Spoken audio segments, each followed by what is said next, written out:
السلام علیکم D reader and listeners, Urdu novels library میں آپ کا ڈھیر سارا ویلکم۔ میں ہوں ہدا۔ زم حریر بائی امارہ حسین کی ایپیسوڈ نمبر 26 ہے۔ اگر آپ نے ابھی تک میرے اس چینل کو سبسکرائب نہیں کیا تو جلدی سے ابھی سبسکرائب کر دیں، لائک اینڈ شیئر کریں اور اپنی رائے کامنٹ باکس میں لازمی دیں۔ تو چلیں سٹارٹ کرتے ہیں۔ ساتھ چلتی لالی جو اب گرد و پیش پر نظر ڈال رہی تھی، اس نے یکدم اس کے چہرے کو دیکھا۔ وہ نیم اندھیرے کے باعث اس کے چہرے پر پھیلتی افسردگی دیکھ نہیں پائے تھے۔ کیا سچ میں؟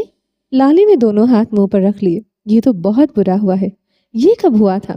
لالی کا چہرہ فکر مند تھا۔ جب میں 1 سال کی تھی، خیر ہزاروں لوگ ہوں گے جو اس ظلم کی بھینٹ چڑھے ہوں گے۔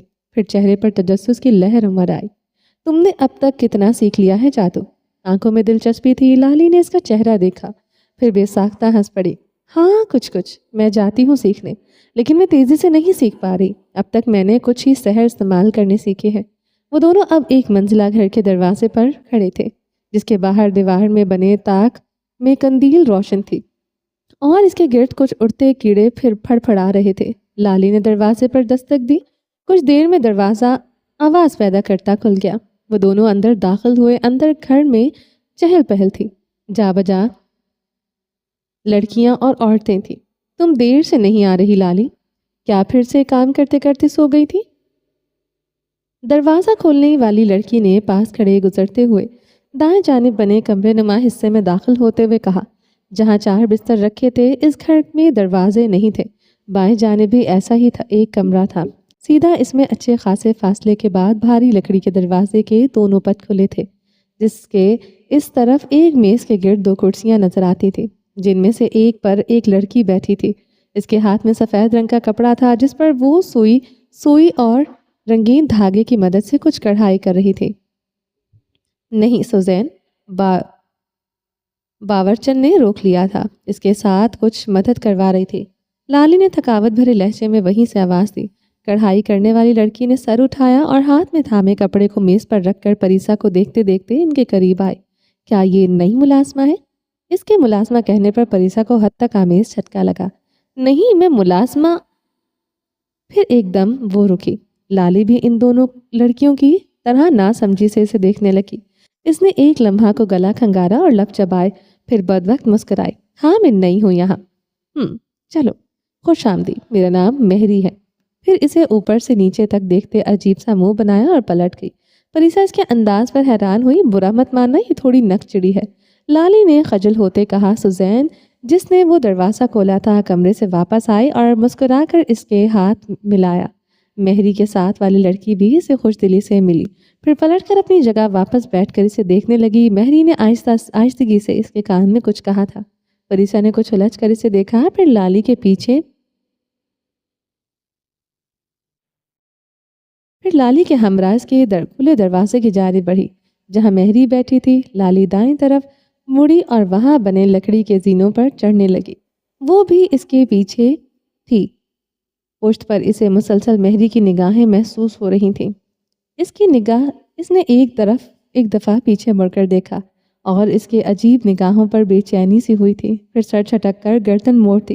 وہ ایسے کیوں دیکھ رہی تھی؟ وہ کچھ سمجھ نہیں پا رہی تھی۔ کچھ دیر بعد وہ اوپر اس واحد کمرے میں بچھے بستروں میں سے ایک پر بیٹھے تھے۔ اس نے اپنے چوغے کی ڈوریاں کھولتے ہوئے لالی کو دیکھا، جو وہاں بڑے صندوق سے اس کے لیے صاف لحاف نکال رہی تھی۔ شاید اس لڑکی کو میرا آنا اچھا نہیں لگا۔ لالی نے ٹھٹک کر اسے دیکھا۔ وہ بڑی آنکھوں اور شہد رنگ بالوں والی لڑکی افسردہ سی لگی۔ وہ لحاف زمین پر بچھے خالی بستروں میں سے ایک پر رکھ کر اٹھ کر کھڑی ہو گئی۔ وہ ایسی ہی تھی، تم فکر مت کرو، 2-3 دن میں ٹھیک ہو جائے گی۔ پریسا نے اس کی بات پر مدھم سے مسکراہٹ لبوں پر پھیلائے۔ تھکن کے مارے جسم ٹوٹ رہا تھا۔ اس نے اس کے لیے کپڑے نکال کر رکھ دیے۔ کچھ ہی دیر میں لالی کی ماں بھی وہاں آ چکی تھی۔ اس کا نام زہرا تھا۔ ان کی طبیعت ٹھیک نہیں تھی، تو وہ جلدی سو گئی تھی۔ لالی ان کے کھانے کا انتظام کرنے کے لیے نیچے باورچی خانے جا چکی تھی۔ اس نے اسے منع کیا تھا، لیکن وہ پہلے دن کی مہمان نوازی کو کسی صورت نظر انداز کرنے کی قائل نہیں ہوئی تھی۔ وہ کمرے کے باہر اس چھوٹے سے کھلے حصے میں بنی کھڑکی کے قریب جا کر کھڑی ہوئی۔ باہر چاند کی روشنی میں وہ محض گھروں کے تقریباً نہ نظر آنے والے ہیولے ہی دیکھ سکتی تھی۔ کھلی کھڑکی سے آتا ہوا ہوا کا جھونکا اپنے ساتھ پیڑ پودوں کی خوشبو بھی پھیلا گیا تھا۔ اس نے سر کھڑکی سے ٹکا کر آنکھیں بند کی۔ فضا میں اٹھتے آگ کے تھپیڑے اس کے ذہن کے پردے پر لہرائے، پھر اس شخص کی سرمئی آنکھیں اس کے دل نے عجیب سے انداز میں کروٹ لی۔ ہاتھوں پر کپکپاہٹ واضح ہوئی۔ اس نے ان لرزتی ہاتھوں کو چہرے پر پھیر کر جھٹکا۔ وہ میرے پیچھے کیوں آیا تھا وہاں؟ اس کا مقصد کیا تھا؟ اس نے مجھے بچایا کیوں؟ ذہن میں اٹھتی اپنی ہی آواز کو اس نے دبانا چاہا، مگر وہ تیز ہوتی چلی گئی۔ دوسری طرف سرائے میں ایلف اس عورت کے مقابل بیٹھی تھی۔ ارد گرد اب اکا دکا لوگ ہی بچے تھے۔ 2-3 ملازم وہاں صفائی کر رہے تھے۔ دیکھو، برا مت ماننا، لیکن مجھے ایسا لگتا ہے جیسے میں تمہیں پہچانتی ہوں۔ ایسے لگتا ہے کہ کہیں دیکھ رکھا ہے تمہیں۔ تمہارا نام کیا ہے؟ اس عورت کے چہرے پر چھائی اکتاہٹ کچھ زائل ہوئی۔ کیا مطلب کہاں دیکھا ہے؟ وہ اس کی جانب جھک سی گئی تھی۔ اس کے چہرے پر کوئی رنگ آ کے گزرا۔ آلیانا کیس نام ہے میرا۔ کہاں دیکھا ہے تم نے مجھے؟ لہجہ بے صبری لیے ہوئے تھا۔ آلیانا کیس۔ ایلف نے اس کا نام 2-3 مرتبہ زیر لب دہرایا اور اس کے ذہن میں جیسے کوئی جھماکا ہوا۔ تم ہمس کیوئے کی صوفی ہو جس کی ماں قالین کا کام کرتی تھی؟ بھاری بھرکم جسامت کی حامل آلیانا چونکی۔ تم کیسے جانتی ہو مجھے؟ اس کے چہرے پر حیران کن استفسار تھا۔ میں ایلف ہوں، ایلف نوریز۔ اس نے بس اتنا کہا اور آلیانا کرسی سے اٹھ کھڑی ہوئی۔ اس کی آنکھیں حیرت سے پھیل گئی۔ ایلف اور وہ اس کی جانب جھکی۔ غزال کی بہن۔ اب کے لہجہ سرگوشی نما تھا۔ ایلف نے جلدی سے اس بات میں سر ہلایا۔ ہم بچپن میں بہت اچھے تو نہیں، لیکن پھر بھی دوست رہے ہیں، اور تم اچھی طرح جانتی ہو میں طلسم ارکیات کے بارے میں اچھے سے جانتی ہوں۔ تمہاری مدد کر سکتی ہوں۔ تم وعدہ کرو کہ میری یہاں موجودگی والی بات کہیں نہیں پھیلے گی۔ تم اس کی فکر نہ کرو، یہ بات میرے علاوہ اور کوئی نہیں جان پائے گا۔ لیکن ایلف، تم جانتی ہو تم کتنے خطرے میں ہو۔ اگر کوئی یہ بات جان گیا تو تم جان سے ہاتھ دھو بیٹھو گی۔ شہنشاہ سلیمان تو تمہیں خود اپنے ہاتھوں سے جلانے کے لیے خواہش مند ہے۔ میں جانتی ہوں یہ سب، اسی لیے مجھے ایک دوست کی ضرورت ہے جو ہماری مدد کرے۔ تم میری مدد کر سکتی ہو اس معاملے میں؟ آلیانا نے ایلف کے جھریوں زدہ چہرے کو دیکھا۔ اس کی آنکھوں میں امید اور پریشانی کا ملا جلا تاثر تھا۔ وہ تذب بذب کا شکار تھی۔ اسے یہاں رکھنا ان کی سرائے کے لیے فائدہ مند بھی تھا اور خطرناک بھی۔ کچھ لمحے اسی کشمکش میں پھنسے گزر گئے۔ اس نے انگوٹھا دانتوں میں دبا لیا۔ بتاؤ، کر سکتی ہو؟ اب کہ ایلف دوبارہ بولی تو آلیانا نے گہری سانس لی، پھر گردن کھجاتے ہوئے اس بات میں سر ہلایا۔ تمہارے ساتھ وہ لڑکی کون ہے؟ ایلف نے محتاط نظروں سے گرد و پیش پر ایک نگاہ ڈالی۔ صفائی کرنے والے ملازم جا چکے تھے۔ وہاں رات کے اس پہر وہ 2 ہی بچے تھے۔ ایلف نے اس کی جانب آگے کو جو کی، اسے یہ سب بتاتے ہوئے دیواروں تک کا ڈر تھا مبادا وہ سن لا لے، وہ کہاوت سچی ثابت ہو جائے۔ وہ غزال کی بیٹی ہے، ہم دونوں ساتھ ہی ہیں۔ اوہ، تبھی میں کہوں وہ پہلی نظر میں دیکھی کیوں لگی۔ تم لوگ اب تک تھے کہاں؟ کہیں چھپے ہوئے تھے جہاں سے ہمیں ڈھونڈ لانا ممکن نہیں تھا؟ اور شہنشاہ سلطان کا بیٹا، احروان کا شہزادہ داؤد سلطان، وہ کہاں ہے؟ کیا وہ زندہ ہے؟ آلیانا نے مسترب نظریں ایلف کے چہرے پر ٹکا دیں۔ گزرے 24-25 سالوں کے نے اسے بالکل بدل دیا تھا۔ تبھی وہ اسے پہچان نہیں پائی۔ کچھ معلوم نہیں کہتے ہوئے وہ کچھ دیر رکے۔ اسے ایسا تاثر دینا تھا کہ وہ اس کے بارے میں کچھ نہیں جانتی، کیونکہ یہ بات مسلسل مسائل کھڑے کر سکتی تھی، چاہے وہ آلیانا کو جانتی تھی، لیکن پھر بھی یوں اچانک مکمل طور پر بھروسہ کرنا ٹھیک نہیں تھا۔ اس بات کا پریسا کے دادا کو پتا ہوگا یا بابا کو، کیونکہ یہاں سے نکلتے وقت وہ انہی کے ساتھ تھا۔ ہم سب الگ الگ ہو گئے تھے، ایک دوسرے سے دور، مبادا کسی کو خبر نہ ہو جائے۔ ہم سب زیادہ خوفزدہ زندار سے تھے، کیونکہ وہ واحد تھا جو ہماری جگہ سے واقف تھا۔ پریسا اس سب میں سے بے خبر تھی، لیکن زندار مختلف شکلوں میں سے اس کے پاس پہنچ جاتا تھا۔ ہم یہاں اس شہر کو ختم کرنے کے لیے واپس آئے ہیں جو ملکہ سحر زار نے ہم پر کیا ہے۔ تو کیا تم میری مدد کر سکتی ہو محل جانے کے لیے؟ میں سمجھ نہیں پا رہی تم وہاں کیوں جاؤ گی؟ آلیانا نے الجھ کر اسے دیکھا۔ تم نہیں سمجھو گی، کیا تم میری مدد کروا سکتی ہو وہاں جانے میں؟ آلیانا ایک لمحے کو سوچ میں پڑ گئی۔ وہ جانتی تھی ایلف جس کام میں ماہر تھی، اس کام کے لیے ان کے پاس ایک عورت تھی، لیکن وہ عورت ایلف کی طرح اس کام میں اتنی ماہر نہیں تھی، نہ ہی اس کی حرکیات میں اتنا سحر ہوتا تھا۔ اس کا جادو کمزور تھا اور کسی اور کو لانا ان کے لیے مشکل ہو سکتا تھا۔ وہ جیسے کسی فیصلے پر پہنچی۔ ٹھیک ہے، اگر تمہیں جلدی جانا ہے تو اگلے ہفتے ہم وہاں کچھ سامان بھیجنے والے ہیں۔ تم جا سکتی ہو اس وقت، لیکن تمہیں پیسوں کی ضرورت پڑے گی۔ اس کے لیے تم ایک ہفتے تک یہاں کام کر سکتی ہو، اس کے بدلے میں تمہیں اچھی رقم دے سکتی ہوں۔ ایلف اس کی بات پر مسکرا اٹھی، پھر اس کے گلے لگ گئی۔ آلیانہ، میں تمہاری ہمیشہ احسان مند رہوں گی۔ اس کی آنکھوں میں ماضی کے کئی منظر ابھر آئے۔ فکر نہ کرو، تمہیں جس قسم کی مدد کی بھی ضرورت ہوگی میں تمہارے کام ضرور آؤں گی۔ آلیانہ نے اس کی پیٹھ تھپکی تھی۔ باہر اکا دکا لوگ جو چل پھر رہے تھے اب اپنے گھروں کا رخ کر چکے تھے۔ شمعدانوں میں جلتی کچھ قندیلیں خود بخود بجھ چکی تھیں اور رات لمحہ بلمحہ سرد اور سیاہ ہوتی جا رہی تھی۔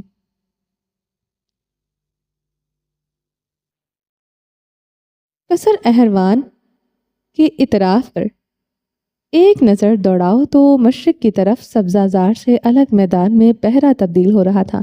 قریب وجود میں قالینوں کے مانند بچھے سبزے پر ترنج کے جھنڈ اور نارنج کے غول معدب کھڑے تھے۔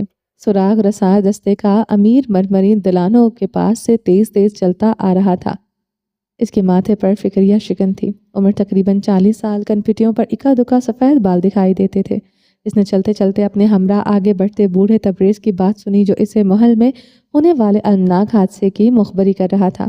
مرمری دلانوں میں کھڑے کمر پر چوڑے چوڑے تیغے باندھے سپاہیوں کو دیکھا۔ لگتا ہے کوئی پہیلی ہے۔ پھر تبریز نے کنپٹی کو جائے جیسے لفظ بہ لفظ یاد کرنے کی کوشش کی۔ قصہ شروع ہوتا ہے صنوبر کی چھاؤں سے، جسے چاہے 6 اور مکمل ہونے کو اگلی باری بلبل بھی ہے، جسے اسی نغمے میں ڈبویا جائے گا جو کبھی اس نے خود کہا تھا۔ سراغ رساں کے چہرے پر الجھن بھری کیفیت کے آثار پھیلے بائیں جانب مڑتے ہوئے ایک باغ میں موروں اور شکروں کے جوڑے ٹہل رہے تھے۔ شکریہ تبریز صاحب، میں بس اب اس پر کام شروع کرتا ہوں۔ مجھے فکر ہے شہنشاہ سلیمان کو کوئی نقصان نہ پہنچا دے۔ یہ واقعی محل کی فضا میں پھیلی غداری کی طرف اشارہ دیتا تھا۔ پھر سر کے خم سے جیسے آگے بڑھنے کی اجازت چاہی، وہ عجلت میں تھا۔ تبریز نے ابھی سر کو خم دیا تھا۔ اس کے ہاتھ میں تھمی ہوئی لاٹھی کے سرے پر لگا سنہری ہلال دھوپ کے باعث چمک اٹھا تھا۔ سراغ رساں میں موس آگے بڑھ چکا تھا، جبکہ تبریز نے سنہری دھوپ کے باعث ہیروں کے مانند جھلملاتے حوض کا رخ کیا تھا جس میں رنگ برنگی مچھلیاں تیرتی دکھائی دے رہی تھیں۔ کچھ دیر بعد دیوان سپا میں میموس اور اس کے دستے کے کچھ آدمی اردلان سمی اور داؤد سلطان فرشی نشستوں پر بیٹھے دکھائی دیتے تھے، جن کے 2 مخالف سمت میں قد آدم محراب تھے۔ ان میں لگے باریک جالی کے پردے ٹھنڈی ہوا سے حرکت میں تھے۔ الیک سلیک کے بعد اردلان کے وہ کاغذ میموس کو دیا جسے پڑھ کر اس نے باری باری سب کی شکلیں دیکھی اور ان میں سے ایک کو دیکھتے ہی اس کی نگاہیں ٹھٹک گئیں۔ جہانگیر سلیمان نے اسے یہ کام دیا ہے، ان کی بقول یہ ہماری مدد کر سکتے ہیں۔ اردلان نے میموس کے ٹھٹکنے پر وضاحت دی۔ نام کیا ہے تمہارا؟ خیام۔ تو خیام، کیا کہنا ہے تمہارا؟ کچھ اپنی رائے کا اظہار کرو۔ ویسے میں سراغ رساں دستے کا سربراہ ہوں۔ اگر جہانگیر سلیمان نے تمہیں رکھنے کے لیے حامی بھر لی ہے تو خوش آمدید۔ داؤد نے اردلان سمی کو پہلو بدلتے ہوئے محسوس کیا۔ جتنا میں نے تجزیہ کیا ہے، لارا خانم قتل سے پہلے کتب خانے کا رخ کر رہی تھی۔ انہیں کتب خانے کی طرف جانے والی راہداری میں مارا گیا اور پھر بعد میں باہر باغ میں بٹھا دیا گیا۔ اردلان سمی کے چہرے کو کچھ ہوا اور حیرت سے ان نوجوان کی بات سن رہا تھا۔ تم کیسے جانتے ہو کہ وہ راہداری میں بھی تھی اور وہ کتب خانے جا رہی تھی؟ میموس چوکنا ہوا، اس کی بھویں تن گئی۔ اس نے جو منظر دیکھا اس نے اس کے لیے فوراً ثبوت تیار کر دیے تھے۔ اس نے 2 چھوٹے کپڑے کے ٹکڑے آگے کیے، ان میں سے ایک کھول کر دکھایا۔ مجھے افسوس ہے کہ راہداری میں بچھا قالین اتنا قیمتی نہیں ہے جتنا بتایا جاتا ہے۔ لارا خانم کے جوتوں میں اس کے سرخ مخملی دھاگے پھنسے تھے جو مزاحمت کے دوران قالین پر پیر رگڑنے کا نتیجہ ہے۔ دوسرا، ان کے ناخنوں میں اب اس نے ایک کتاب آگے کی۔ اس کتاب کی جلد کے ذرات سے تھے۔ جس وقت انہیں قتل کیا جا رہا تھا اس وقت یہ کتاب ان کے ہاتھ میں تھی۔ میموس نے بھویں اچکائی اور سر اس بات میں ہلایا۔ دلچسپ، تو تم باقی سراغ لگانا جانتے ہو؟ اردلان نے میموس کو دیکھا، پھر داؤد کو۔ اب اس کے چہرے کی اکتاہٹ دوستانہ نرمی میں بدل چکی تھی۔ داؤد نے ان دونوں کو دیکھا اور پھر گویا ہوا ان کا قاتل اسی محل میں موجود ہے، یہی کہیں آس پاس۔ میموس اور اردلان سمیت باقی افراد بھی ایک لخت چونک اٹھے تھے۔ پہیلی کو دیکھا جائے تو اس کے باری باری ان سب کو دیکھا۔ وہ ساکت اسے سننے لگے۔ جب اردلان نے اس کی بات کاٹی، میرے خیال میں میموس صاحب پہیلی کے بارے میں پہلے بتائیں تو صحیح رہے گا۔ نہیں، اسے کہنے دو، میموس تیزی سے بولا۔ داؤد نے کاغذ کا ٹکڑا لینے کے لیے ہاتھ بڑھایا جسے میموس نے اس کے حوالے کر دیا تھا۔ قصہ شروع ہوتا ہے صنوبر کی چھاؤں سے، جسے چاہے اور اگر یہاں سے صنوبر درخت کی جانب اشارہ کرتے چند الفاظ ہٹا کر دیکھا جائے تو قاتل کسی قصے کی بات کر رہا ہے جو تبھی مکمل ہوگا جب اور اس میں شامل کیے جائیں گے۔ عموماً یہی لگتا ہے کہ قاتل مزید قتل کرنے کا اشارہ دے رہا ہے۔ ان سب کے چہروں کے رنگ تبدیل ہوئے۔ داؤد نے دوسری نظر کا کاغذ پر ڈالی اور اپنی سرمئی آنکھیں میموز پر ٹکا دی۔ اگلی باری بلبل کی ہے، جسے اسی نغمے میں ڈبویا جائے گا جو کبھی اس نے خود کہا تھا۔ بلبل کا کیا مطلب یہاں؟ میموز کے دستے کے ایک نوجوان نے گفتگو میں حصہ لیا۔ بلبل سے مراد کوئی شخص جو اس کا اگلا نشانہ ہے اور ہمیں جلد از جلد اس شخص کو ڈھونڈنا ہے، اسے پہلے کہ اسے قتل کر دیا جائے۔ لیکن بلبل کون ہو سکتا ہے؟ اب کے میموز بول اٹھا۔ اس کی آواز میں واضح اندیشہ اور الجھن سارے نفوس محسوس کر پا رہے تھے۔ خیام، تمہارا شکریہ۔ اگر تم مزید مدد کرنے کے لیے تیار ہو تو میں تمہیں کچھ کام سونپ سکتا ہوں۔ میں تیار ہوں، اس نے فوراً جواب دیا۔ ٹھیک ہے، میں کچھ آدمی تمہارے ساتھ کام پر لگا دوں گا۔ اپنے حصے کی تفتیش تم شروع کر سکتے ہو۔ میں ذرا ان معاملات پر شہنشاہ سلیمان سے بات کرنا چاہتا ہوں۔ بہتر، اس نے سنجیدگی سے انہیں دیکھا، پھر اردلان کو اپنی جانب دیکھتا پا کر رک گیا۔ ایک بار پھر خوش آمدید دوست۔ اردلان نے اب کے کھڑے ہو کر بھرپور مسکراہٹ اس کی جانب اچھالی اور اس کے کندھے کو تھپکی دی۔ اس نے جواباً مدھم سی مسکراہٹ سے اس سے جواب دیا۔ محفل برخاست ہو چکی تھی اور سب باہر کا رخ کرنے لگے تھے۔ وہاں سے نکلنے کے بعد میموس نے 2 آدمی اس کی طرف اس کی مدد کے لیے بھیج دیے تھے اور باقی ضروریات جو چاہی تھی انہیں پورا کر دیا تھا۔ اس نے انہیں فی الحال رخصت کر دیا تھا اور شام کو اچھے سار کی سرائے میں ملنے کا کہا تھا۔ شام تک وہ اس مسئلے پر خود کام کرنا چاہتا تھا اور وہاں سے نکل ہی رہا تھا جب اردلان کی آواز نے اس کے قدم روکے اور آہستہ قدم اٹھاتا اس کے برابر میں آ کھڑا ہوا۔ اس کے چہرے پر استضاء کی کیفیت تھی۔ پھر اس نے دونوں ہاتھ کمر پر رکھے اور اس کے قریب ہوا۔ وہ جانتا تھا اندر جو اس نے خوش اخلاقی دکھائی تھی وہ میموز کو دکھانے کے لیے تھی۔ ایک شخص عین قتل کے دن محل میں آتا ہے، نہ تو اس میں شاہی لوگوں سے بات کرنے کی تمیز ہے، نہ ہی محل میں چلنے پھرنے کے ادب سے آشنا ہے۔ ہر جگہ خود کو پیش رکھتا ہے اور اچانک سے قتل کا سراغ لگانے کے لیے پہل کرتا ہے۔ پھر جو معلومات دیتا ہے وہ بھی حیران کن طور پر درست۔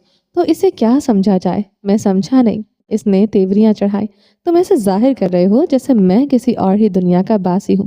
تم تو محل کے آداب اور چپے سے واقف ہو۔ تو بتاؤ، اتنی بھاری نفری میں اور محافظوں کی موجودگی میں قاتل لاش کو دوسری منزل کی راہداری سے اس باغ تک کیسے لے آیا؟ اردلان سمی کے ماتھے پر شکنیں گہری ہوئیں۔ اس نے کوسنے والے انداز میں اس کے چہرے کو اوپر سے نیچے دیکھا۔ اب یہ مت کہنا کہ تم سارے سپاہی دوستوں کے سربراہ ہو۔ 2 دستے ہیں تمہارے زیر نگرانی، ان دونوں کے 30 سپاہی ہیں، یعنی اگر وہ تمہاری جیسے ہی بے عقل ہیں تو اسی محل میں 61 جوان مکھیوں کی طرح محض بنا رہے ہیں اور کچھ نہیں کر رہے۔ تم جانتے ہو تمہاری یہ زبان تمہیں قید میں ڈال سکتی ہے۔ اس کی آنکھوں سے شرارے پھوٹے، کانوں سے دھوئیں امڈ آئے۔ تمہیں یہ ساری معلومات کس نے دی؟ تم کہہ رہے تھے کہ آج آئے ہو یہاں، مانا کہ میں بے ادب ہوں، لیکن کیا عام عوام کا محل کے بارے میں اتنا جاننا حیران کن ہے؟ اس نے حیرت کا اظہار کیا۔ اس وقت پس منظر میں جہاں بجا اونچے ستونوں کے آگے محافظ مجسموں کی مانند کھڑے تھے۔ ستونوں کے درمیان چوڑے محرابوں میں سے ایک میں سے کنیزوں کا ایک جھمکٹا سا برآمد ہوا تھا۔ ان کے درمیان 20-21 سالہ خوبصورت لڑکی تھی جس نے 9 سالہ بچے کا ہاتھ تھاما ہوا تھا۔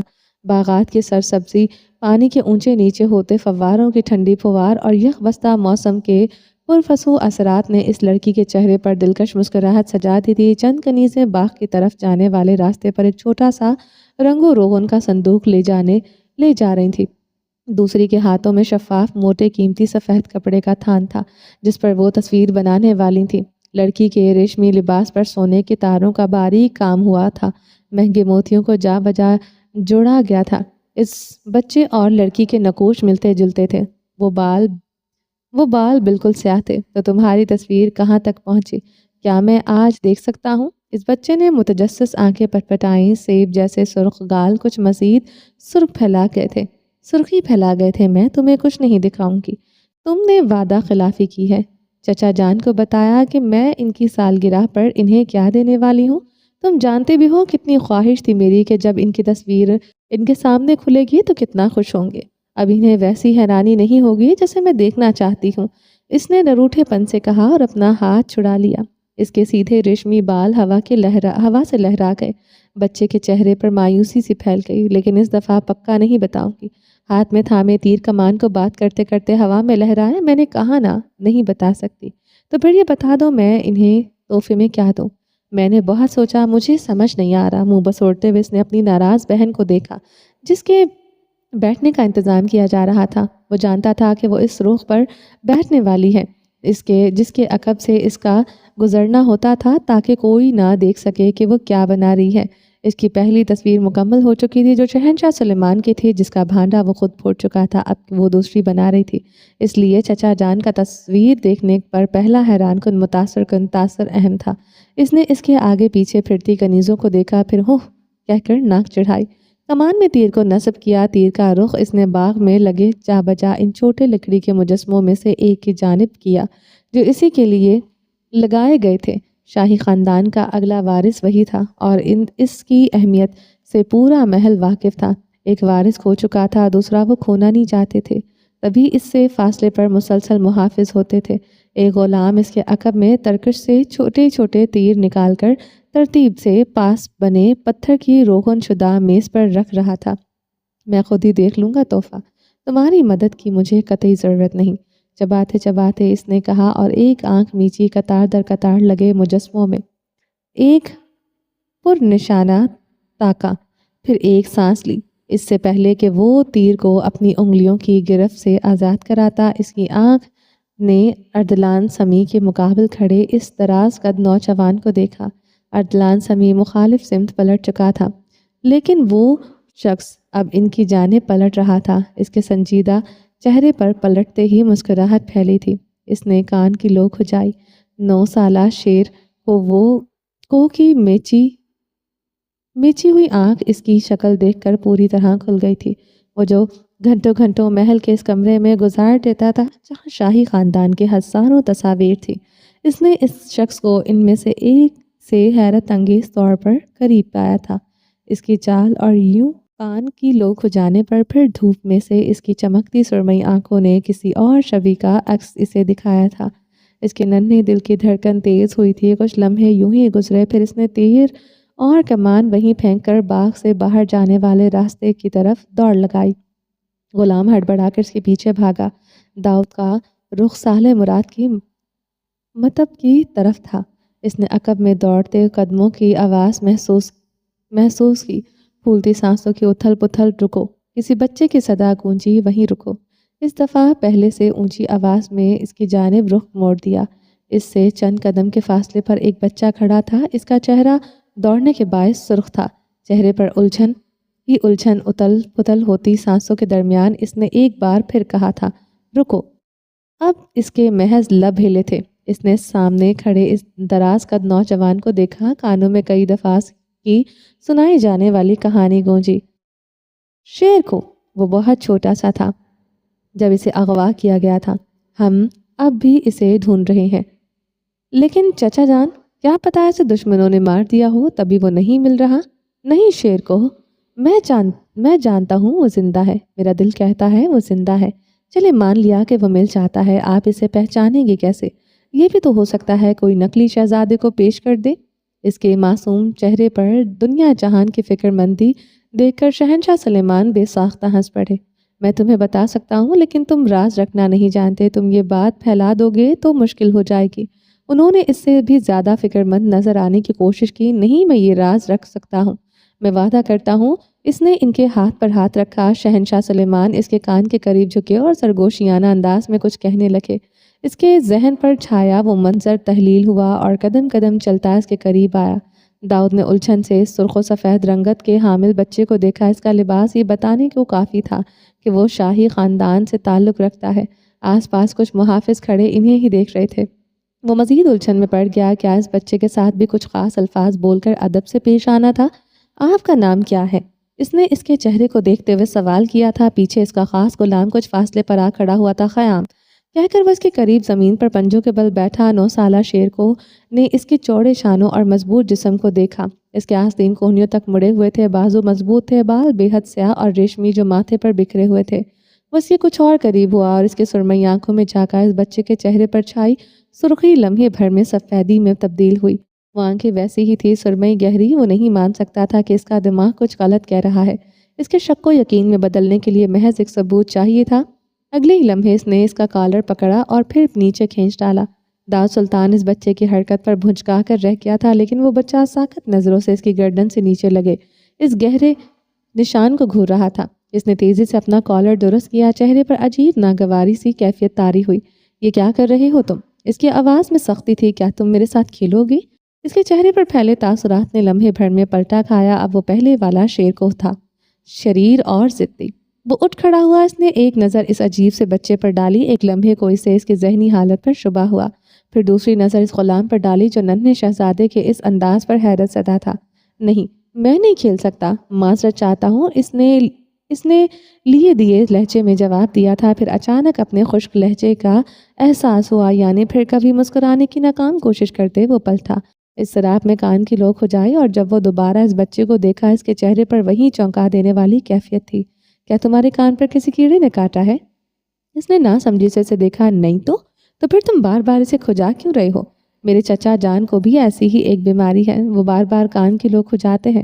میرے خیال میں آپ کو باغ میں چلنا چاہیے، آپ کے کھیل کا وقت ختم ہونے والا ہے، مزید وقت نہیں مل پائے گا بعد میں۔ غلام نے آگے آ کر عاجزی سے کہا، اس کو بولو میرے ساتھ کھیلے، میں یہاں سے نہیں جاؤں، نہ ہی قاضی صاحب کو مجھے پڑھانے بھیجا جائے۔ اس کو بولو میرے ساتھ کھیلے۔ وہ اتنی زور سے چلانے لگا کہ ارد گرد لوگ متوجہ ہونے لگے۔ اوپر بائیں جانب کے محل کے حصے کی طرف دیکھو تو جہاں جہانگیر سلطان اپنے کمرے کے جھروکے میں استادہ تھے، یہ منظر وہ بخوبی دیکھ پا رہے تھے۔ ابھی کچھ دیر پہلے میموس نے انہیں اس نوجوان کے ساتھ کی جانے والی گفتگو سے مطلع کیا تھا۔ اس مینار سے نیچے کھلے باغ میں سر کھجاتا وہ زیر لب پڑپڑا رہا تھا۔ یہ بچہ بھی کسی افلاطون سے کم نہیں تھا۔ وہ مسلسل جانے کی بات کرتا تھا اور وہ بچہ چلانے لگ جاتا تھا۔ اس بچے نے اس غلام کو کافی دور کھڑے ہونے کا حکم دیا تھا اور وہ حیرت زدہ اس کی حرکات کو دیکھ رہا تھا۔ تمہاری گردن پر یہ چوٹ کیسے لگی؟ اب وہ ہاتھ سے چوٹ جانے والا تیر زمین سے اٹھانے لگا تھا۔ یہ سوال کوئی 5ویں بار کیا جا چکا تھا اور وہ اس کے صبر کا پیمانہ لبریز ہونے کو تھا۔ خدا کسی بچے کو اتنی طاقت نہ دے کہ وہ 6 فٹ کے آدمی پر اپنا حکم چلائے۔ اس نے سوچ ہی سوچ میں احتجاج کیا، بچپن میں ہوا تھا، یاد نہیں مجھے، اس نے نرم لہجے میں کہا تھا، لیکن اکتاہٹ صاف آیا تھی۔ تو پھر تمہیں کیسے یاد ہے کہ بچپن میں ہوا تھا؟ کیونکہ بچپن سے ہی یہ نشان ہے۔ میں نے سنا ہے ایسے نشانات تلواروں کی چوک جانے سے لگتے ہیں۔ اس بچے نے اپنی تیز آنکھوں سے اسے دیکھا۔ اسے شک ہوا جیسے وہ اس کے چہرے پر کچھ تلاش کر رہا ہو۔ وہ جزر بزر ہوا، مجھے لگتا ہے میری طبیعت خراب ہو رہی ہے۔ اس نے آنکھیں زور سے مس لیں۔ وہ بچہ تیزی سے اس کے قریب آ کھڑا ہوا۔ اوہ، کیا بہت زیادہ خراب ہے؟ تمہارا نام کیا ہے؟ اس نے چہرے پر ہاتھ پھیرتے ہوئے پوچھا۔ چہرے کو معصوم سے معصوم تر بنانے کی کوشش کی، لیکن ایسی مصنوعی کوششیں اس کے لیے ہمیشہ گراں تھی۔ شیر کو ہے میرا نام۔ کیا میں طبیب کو یہاں طلب کروں؟ نہیں، میں چلتا ہوں، ملتے ہیں پھر۔ میری دوائیاں گھر پر ہیں، کھاؤں گا تو بہتر ہو جائے گا۔ ٹھیک ہے، تم جا سکتے ہو، لیکن ہم پھر کھیلیں گے۔ وہ اس کے ساتھ ساتھ چلنے لگا۔ تمہارا گھر کہاں ہے؟ کیا میں آ سکتا ہوں؟ وہ اس کی جانب جھکا۔ نہیں، وہ جگہ خطرناک ہے، شہزادے وہاں نہیں جاتے۔ پھر اس کا پھولا ہوا گال تھپ تھپایا۔ لیکن تم تو رہ رہے ہو۔ اس کی آنکھوں میں یکدم ہلکی ہلکی سی نمی دکھائی تھی۔ میں شہزادہ نہیں ہوں، مجھے کوئی خطرہ نہیں، پھر ملیں گے، میں چلتا ہوں۔ وہ سیدھا ہوا، سر کو ذرا خم دیا، پھر پلٹ کر لمبے لمبے ڈاک بھرتا دور ہوتا چلا گیا۔ دور کھڑے غلام نے شہزادہ شیر کو وہ جواباً سر خم کرتے ہوئے دیکھا تھا۔ وہ اس عجیب و غریب ملاقات پر حیران رہ گیا تھا۔ تم جانتے نہیں ہو کہ تمہیں کتنا خطرہ ہے، شیر کوہ نے اس کی پشت کو دیکھتے ہوئے زیر لب کہا تھا۔ وہ وہیں بیٹھ گیا تھا۔ سردیوں کی یہ نرم دوپہر شام میں ڈھلنے لگی تھی۔ شیر کوہ کی بہن نیلوفر جہانگیر محل میں اپنے رہائش حصے کی جانب جا چکی تھی، لیکن وہ وہیں باغ میں بیٹھا رہا، گھاس پر لیٹے وسیع آسمان کو تکنے۔ وہ اس ساری کہانی کے کرداروں کو آسمان پر دیکھ رہا تھا، لیکن اس کا تیز دماغ ان ٹکڑوں کو جوڑنے سے قاصر تھا۔ آپ نے کہا تھا اس کے سینے کا زخم کا نشان ہے۔ آپ یہ نہیں جانتے چچا جان کہ وہ آپ سے اتنا ملتا ہے کہ اس نشان کو دیکھنے کی ضرورت پیش نہیں آئے گی آپ کو۔ چلیں جی باقی کا نیکسٹ ایپیسوڈ میں کنٹینیو کریں گے. امید ہے آپ کو یہ ایپیسوڈ پسند آئی ہوگی. اگر آپ نے ابھی تک چینل کو سبسکرائب نہیں کیا تو جلدی سے ابھی سبسکرائب کر دیں, لائک اینڈ شیئر کریں اور اپنی رائے کامنٹ باکس میں لازمی دیں. اپنا ڈھیر سارا خیال رکھیے گا, دعاؤں میں یاد رکھیے گا. ملتے ہیں نیکسٹ ایپیسوڈ کے ساتھ, تب تک کے لیے اللہ حافظ.